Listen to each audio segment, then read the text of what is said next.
Hello everybody, and how we doing today? A couple more days and it's Halloween.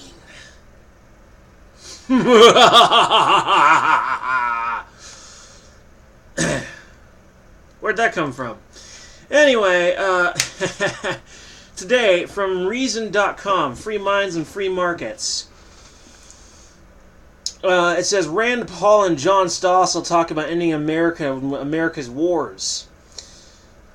Just 3 years ago, Senator Rand Paul ran for president and people talked about a libertarian moment. What happened? There's been some useful deregulation, but the size of the government grew, spending grew sharply, and so did deficits. John Stossel asks Paul what went wrong. Paul explains that neither Republicans nor Democrats were ready, but he points out that there is a good news as well. He cites President Donald Trump's adoption of some of Paul's free market healthcare reform ideas, tax cuts, regulation cuts, judicial appointments, and progress on ending foreign wars. But he hasn't pulled out of anywhere, Stossel pushes back. Compare it, though, to George W. Bush, who got us involved everywhere, or President Obama, who sent 100,000 troops to Afghanistan. The rhetoric of President Trump has been a relief, Paul says. Paul adds, has it happened yet? No, but I continue to push. It's good, says Stossel, that Senator Paul reminds Americans that the best plans of those who take us to war often go bad. In Iraq, America took out Saddam Hussein, but the people who replaced him, ISIS for a while, were worse.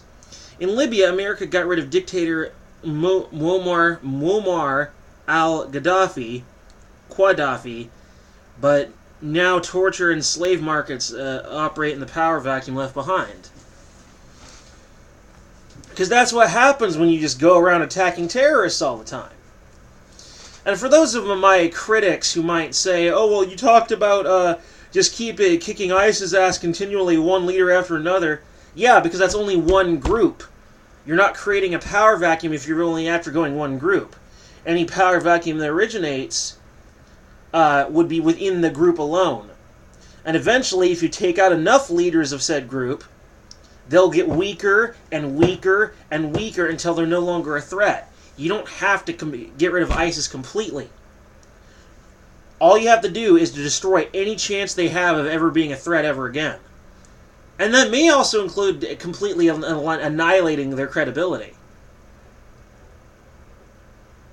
Make ISIS unappealing to those who would want to join such a cause. But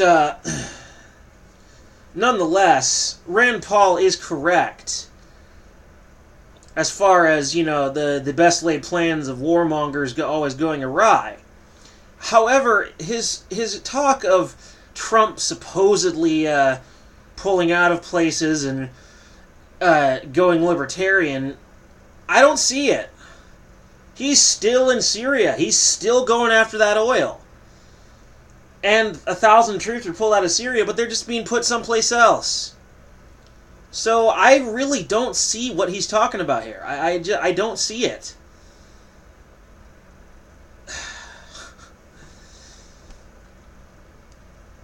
I don't see it. I don't get it, where he's getting this. In Syria, America armed rebels to fight Assad, but often our weapons ended up in Al-Qaeda's hands. Now Trump's removed some troops from northern Syria. Lindsey Graham calls that the most screwed up decision I've ever seen since I've been in Congress. Rand defends it. I promise you, 50 soldiers or 2,000 American soldiers are nothing more than a target for bad people to kill or maim, which will get us drug into a bigger war. That's true. That's very, very true. We shouldn't have been there in the first place. That was the Europeans' mess. They made it, and they tried to pass the buck off onto us. And for that matter, it's none of our business. Nothing that happened there affects us in any way. It's their problem. Let them deal with it. So, if the Middle East is destabilized, well, we don't live in the Middle East. We're not a Middle Eastern country. Let them handle it. And even if one of them comes to us asking for help, we should think and consider first. And if we decide to do it, then we do it. Yeah, I'm not calling for absolute isolationism. Just don't be a busybody getting involved in everyone's business. Worry about yourself. We got problems of our own we need to worry about. Like having entire sections of the U.S. power grid that need replaced. A two-party system where one party keeps reinforcing its position while the other goes further and further into a radical area of politics, where we have radical extremist factions beating the hell out of each other in the streets. You've got a healthcare system which is hella broken and we can barely even afford it, and the politicians want to institute one that would be even harder to afford. Let's deal with that before we deal with anyone else's problems right now, huh? Let's worry about those problems. Guarantee you I'm going to get some more thumbs downs, like on the video where I explained how Elizabeth Warren and frickin' Bernie Sanders don't understand basic economics. And I got 2 thumbs down, because they didn't want the truth. Because it is the truth. I don't care if you don't like it. And you know, go ahead and give me a thumbs down. It gives me attention. Thumbs downing my videos still gets me ratioed and still gets me views. So by all means, thumbs down away. Let me know what you really think. It still gives me all the attention I need. But let's stop making wars in parts of the world that have nothing to do with us. Let's stop making illegal wars in other countries for oil or for ideological disagreements, and let's mind our own damn business. If we want oil so badly, let's trade for it. We can trade with other countries. There's an open international market that's just waiting for the American dollar. Oh, but those prices are unacceptable. We can't afford that.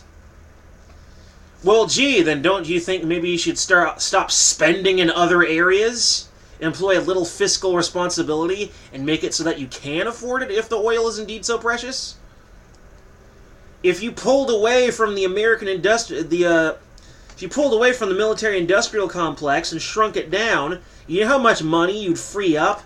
It would literally be in the billions. Problem solved. Just shrink the military-industrial complex and literally 70% or better of Americans' problems today, at least in the fiscal sense, are solved. The power grid, healthcare, the need for oil, all solved.